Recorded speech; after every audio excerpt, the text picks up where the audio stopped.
Welcome to simple life style. இன்றைக்கி நம்ம உளுந்து வடை எப்படி செய்கிறதுன்னு பார்க்கலாம். இங்கே நம்ம 2 ஷேப்பில் உளுந்த வடை சுட்டிருக்கோம்.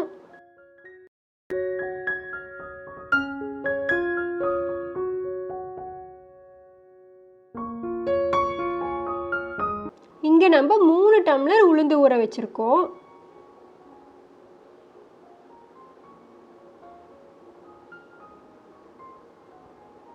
ஒரு 2-3 தடவை இந்த மாதிரி தண்ணி ஊற்றி நல்லா உளுந்த வாஷ் பண்ணிடுங்க.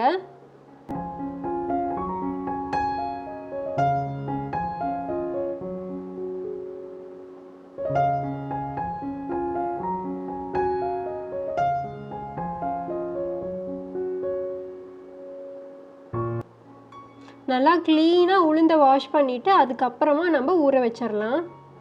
இங்கே நம்ம 2 மணி நேரம் உளுந்து ஊற வச்சுருக்கோம். 2 மணி நேரம் உளுந்து ஊறினா போதும்.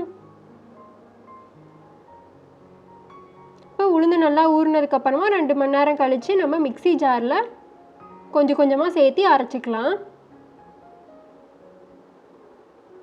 ஃபஸ்ட்டு டைம் தண்ணி ஊற்றாமே அரைங்க. அதுக்கப்புறமா கொஞ்சம் கொஞ்சமாக தண்ணி சேர்த்து அரைச்சிக்கங்க. ரொம்பவும் தண்ணி சேர்த்திடாதீங்க, அப்புறம் தண்ணியாட்ட போயிடும், கரெக்டான கன்சிஸ்டன்சியில் வராது. அதனால் ஒவ்வொரு டைமும் கொஞ்சம் கொஞ்சமாக தண்ணி ஊற்றி அரைச்சிக்கலாம்.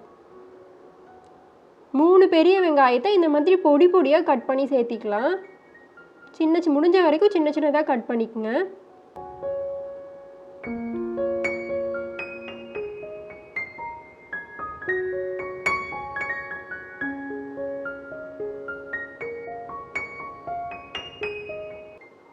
தேவையான அளவு கறிவேப்பிலை சேர்த்திக்கலாம். கறிவேப்பிலையும் முடிஞ்ச அளவுக்கு பொடி பொடியாக கட் பண்ணிக்கலாம்.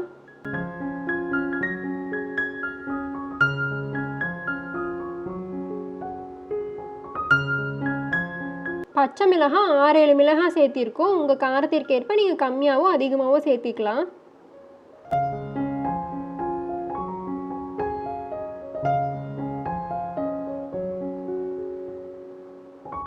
கடாயில் நம்ம எண்ணெய் ஊற்றி வச்சிடலாம். எண்ணெய் நல்லா காயிட்டும்.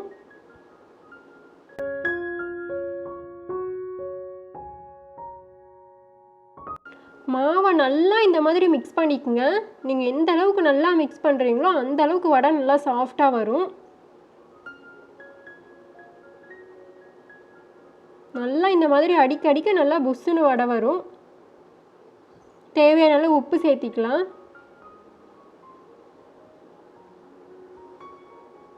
கூடவே 1 ஸ்பூன் மிளகு சேர்த்திக்குங்க.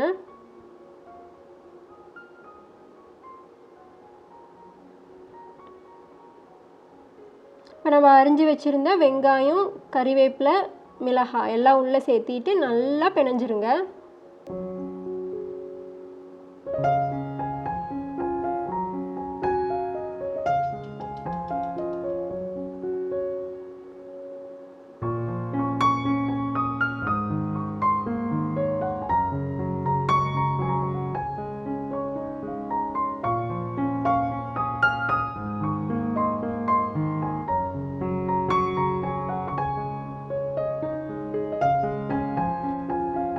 இதுதான் நமக்கு கரெக்டான கன்சிஸ்டன்சி வடை சுடுறதுக்கு.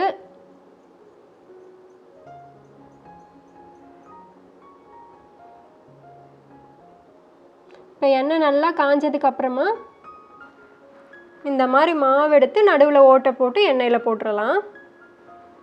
இல்லை சின்ன சின்னதாக போண்டா மாதிரி சுடுற மாதிரி இருந்தாலும் அந்த ஷேப்பில் உங்களுக்கு எந்த ஷேப்பில் வேணுமோ நீங்கள் அந்த ஷேப்பில் சுட்டுக்கலாம். மாவு கையில் ஒட்டி இருக்கும், அதனால ஒவ்வொரு டைமும் கையை நல்லா இந்த மாதிரி பக்கத்துலேயே தண்ணி வச்சு வாஷ் பண்ணிவிட்டு அதுக்கப்புறமா மாவு எடுங்க.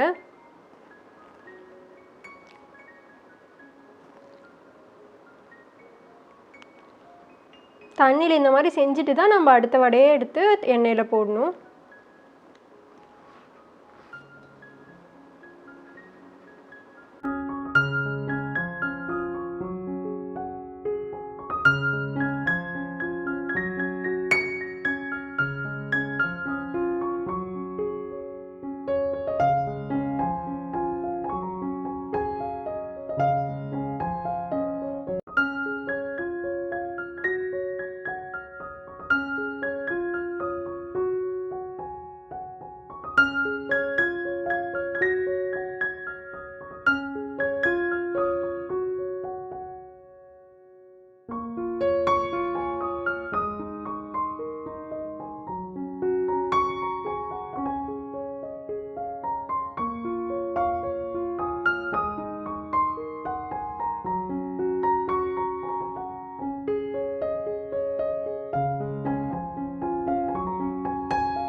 இப்போ வடை நல்லா 2 சைடும் வெந்துருச்சு.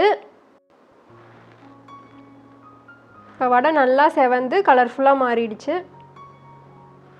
இந்த ஸ்டேஜில் நம்ம இதை எடுத்துடலாம்.